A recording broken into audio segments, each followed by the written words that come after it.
সম্প্রতি বিশ্ববিখ্যাত time magazine বিএনপির ভারপ্রাপ্ত চেয়ারম্যান তারেক রহমানকে নিয়ে একটি আর্টিকেল করেছে, যার শিরোনাম বাংলাদেশের পর্ডিগাল সন। বিএনপি নেতারা হয়তো ভেবেছেন পর্ডিগাল মানে হলো পর্ডিজি বা দারুণ মেধাবী কিছু, তারা খুশিতে গদগদ।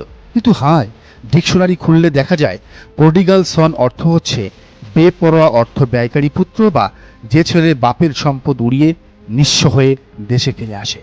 বিশ্ব মিডিয়া তাকে হিরো বানায়নি, বরং তাকে এমন এক পুত্র হিসেবে চিত্রিত করেছে যে তার দলের এবং দেশের সম্পদ নষ্ট করেছে। শুধু শিরোনাম নয়, আর্টিকেলের ভেতরে তাকে সরাসরি খাম্বা তারেক বলে সম্বোধন করা হয়েছে। একটি আন্তর্জাতিক ম্যাগাজিন যখন একজন নেতাকে তার দেশের স্ট্রিট স্ল্যাং বা গালি দিয়ে পরিচয় করিয়ে দেয়, তখন বুঝতে হবে তার সম্মান আন্তর্জাতিকভাবে কোথায় গিয়ে ঠেকেছে, কতটা তলানিতে গিয়ে ঠেকেছে। তারেক রহমানকে বিদেশিরা কেন ট্রাস্ট করে না, বিশ্বাস করে না? কারণ তারা হাওয়া ভবন ভোলেনি। তারা জানে এই সেই লোক যে ক্ষমতার প্যারালাল সরকার চালিয়েছিল। মা ছিল সরকার প্রধান আর তিনি ছিলেন দেশ প্রধান। 17 বছর পর টাইম ম্যাগাজিন যখন তাকে খাম্বা বলে, তখন এটা প্রমাণিত হয় তার ব্র্যান্ডিং বদলায়নি। তিনি এখনও সেই দুর্নীতির বরপুত্র হয়ে আছেন তাদের চোখে, বিশ্ববাসীর চোখে। প্রডিগাল ছন উপাধি নিয়ে বিএনপি গর্ব করতে পারে কারণ তারা অশিক্ষিত, কিন্তু শিক্ষিত সমাজ বিষয়টি নিয়ে হাসছে, মশকরা করছে। এদিকে খেয়াল করুন, 17 বছর বিদেশে থেকে দেশের খবর না রাখলে যা হয়। তারেক রহমান ঘোষণা দিলেন ক্ষমতায় গেলে কুমিল্লায় একটি ইপিজেড করবেন, অথচ কুমিল্লায় 2000 সাল থেকেই ইপিজেড আছে এবং সেটি দিব্যি চলছে। যে নেতা জানেন না দেশের কোথায় কি আছে, তিনি দেশ চালাবেন কিভাবে? একেই বলে থার্ড ক্লাস হোমওয়ার্ক। আরেকটা হাস্যকর ঘোষণা শোনেন, 5 বছরে তিনি নাকি 50 কোটি গাছ লাগাবেন। আসুন অঙ্ক করি, 5 বছর ইকুয়াল 1825 দিন। 50 কোটি গাছ লাগাতে হলে প্রতিদিন প্রায় 2,74,000 গাছ লাগাতে হবে। স্পেস কোথায়, জায়গা কোথায়, জনবল কোথায়? এটা কি আলাদিনের চেরাগ নাকি গালগপ্প? মানুষ এসব শুনে হাসছে। লোকে বলছে তাকে প্রধানমন্ত্রী তো দূরের কথা, গ্রামের মেম্বার চেয়ারম্যান বানালেও কদিন পরে তার অযোগ্যতার কারণে পদত্যাগের দাবি হবে। আর 20,000 কিলোমিটার খাল খনন, মানে পুরো বাংলাদেশকে খুঁড়ে ফেলার প্ল্যান। এগুলো ভীষণ নয়, এগুলো হ্যালুসিনেশন। নেতৃত্ব মানে সম্মান দেওয়া, কিন্তু তারেক রহমানের কাছে নেতৃত্ব মানে জমিদারি। ভাইরাল ভিডিওতে দেখা গেল ছাত্রদলের সভাপতি রাকিবুল ইসলাম রাকিবকে চেয়ারে না বসিয়ে পায়ের কাছে ফ্লোরে বা স্টেজের কোনায় বসিয়ে রাখতে হয়েছে। এ কেমন আপন? দলের শীর্ষ নেতারাই যদি এমন অপদস্থ হন, অপমানিত হন, তবে সাধারণ কর্মীর অবস্থা কি? তারেক রহমান নিজেকে রাজা ভাবেন আর বাকিদের ভাবেন প্রজা। এই সামন্তবাদী মানসিকতাই তৃণমূলে ছড়িয়ে পড়েছে। তারেকের উগ্র বয়ান এবং গুপ্তসূত্র তথ্যের কারণে কর্মীরা হিংস্র হয়ে উঠছে, মাস্তান গুন্ডা হয়েছে। শেরপুরে জামায়াত নেতা রেজাউল করিমকে খুন তার জ্বলন্ত প্রমাণ। পরিসংখ্যান বলছে গত 1.5 বছরে বিএনপির নেতাকর্মীরা 228 জনকে খুন করেছে। এখনো ক্ষমতায় আসেনি, তাতেই এই অবস্থা। ক্ষমতায় আসলে এরা হাজার হাজার মানুষ হত্যা করবে, চাঁদাবাজি, রাহাজানি, ছিনতাইয়ের রাজত্ব কায়েম করবে। তারেক রহমান এমন এক রাজত্ব বানাতে চান যেখানে তিনি হবেন রাজা আর জনগণ হবে বলির পাঠা। অন্ধকারের পরে আলো। তারেক রহমানের বিপরীতে দেখুন জামায়াত আমির ডাক্তার শফিকুর রহমানকে। বিশ্ব মিডিয়া তাকে নিয়ে প্রশংসায় পঞ্চমুখ। আল জাজিরায় তার সাক্ষাৎকার দেখে সবাই মুগ্ধ। কি সাবলীল কথাবার্তা, কি ভীষণ। তাকে বলা হচ্ছে প্রমাইজিং লিডার বা সম্ভাবনাময় নেতা। কোনো গালিগালাজ নেই, কোনো খাম্বা উপাধি নেই, আছে শুধু রেসপেক্ট, ভালোবাসা। তিনি মানুষকে ভুয়া লোভ দেখান না।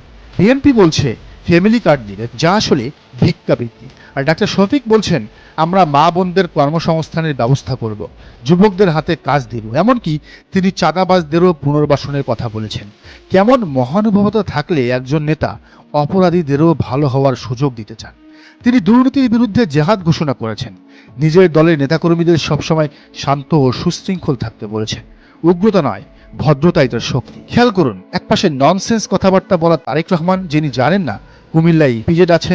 অন্য পাশে সেন্সিবল ডাক্তার শফিকুর রহমান, যিনি জাতির পাস বোঝেন।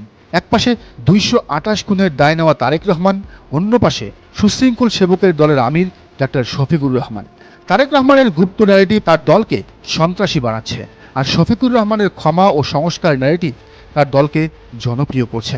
বাংলাদেশ আর কোনো প্রডিগাল সন বা অপব্যয়কারী পুত্রের হাতে দেশ তুলে দিবে না। বাংলাদেশ চায় শফিকুর রহমানের মতো প্রমাইজিং লিডার।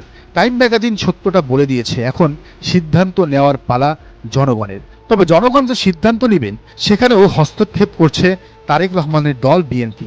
যখন প্রতিপক্ষকে যুক্তিতে হারানো যায় না, তখন তার বিরুদ্ধে উচ্চারণটাও। বিএনপির অবস্থা এখন ঠিক তাই। মাঠে তারা জামায়াতের জনস্রোত দেখে দিশেহারা। আমরা পরেও নারীদের দমাতে পারেনি, তাই এখন তারা বেছে নিয়েছে তাদের সবচেয়ে পুরনো এবং প্রিয় অস্ত্র গুজব। আর দুঃখজনকভাবে দেশের তথাকথিত মূলধারার কিছু গণমাধ্যম এই মিথ্যা প্রচারে তাদের পার্টনার হিসেবে কাজ করছে। বিএনপি অপকর্ম করছে, ভুল করছে, সেগুলো মিডিয়ার চোখে পড়ছে না। কিন্তু বিএনপি যখন কোনো মিথ্যা গল্প ফাঁদে, মিডিয়া সেটা যাচাই না করেই ব্রেকিং নিউজ দেয়। এ পর্বে আমরা বিএনপির এমন 3টি জঘন্য মিথ্যাচার নাটক এক্সপোজ করব, যা শুনলে আপনি বুঝতে পারবেন এই দলটির রাজনীতি কতটা নিচু স্তরে নেমে গেছে। গতকাল সোশ্যাল মিডিয়ায় তোলপাড়। মেহেরপুর জেলা বিএনপির সাংগঠনিক সম্পাদক রোমানা আহমেদ এবং মহিলা দল নেত্রী সাবিহা সুলতানা আহত। বিএনপির পেজগুলো চিৎকার করে প্রচার করল জামাতি সন্ত্রাসীরা অতর্কিত হামলা চালিয়েছে। মানুষ ধিক্কার দেওয়া শুরু করলো। কিন্তু সত্যটা কি? সত্যটা হলো এটা কোনো হামলাই ছিল না। নির্বাচনী প্রচার প্রচারণা শেষে ফেরার পথে তারা সড়ক দুর্ঘটনার শিকার হয়েছিলেন এবং কুকুরের কামড় খেয়েছিলেন। স্বয়ং বিএনপি নেত্রী রোমানা আহমেদ ফেসবুকে পোস্ট দিয়ে বিষয়টি নিশ্চিত করেছেন। তিনি বলেছেন, না, জামাত আমাদের উপর হামলা করেনি। চিন্তা করুন, নিজেদের নেত্রীর অ্যাক্সিডেন্টকেও, কুত্তার কামড়কেও তারা রাজনৈতিক পণ্য বানিয়ে ফেলল। জামাতকে ভিলেন বানাতে গিয়ে তারা নিজেদের নেত্রীর কষ্টের সাথেও মিথ্যাচার করল। কতটা নির্লজ্জ হলে এটা সম্ভব?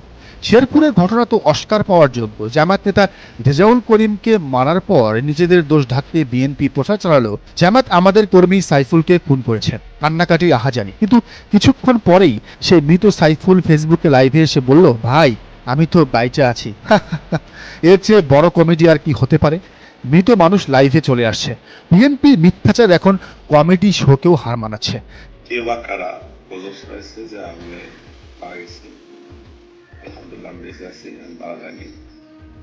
টাঙ্গাইলে তারা অভিযোগ করল জামায়াতের এমপি প্রার্থী টাকা দিয়ে ভোট কিনছেন।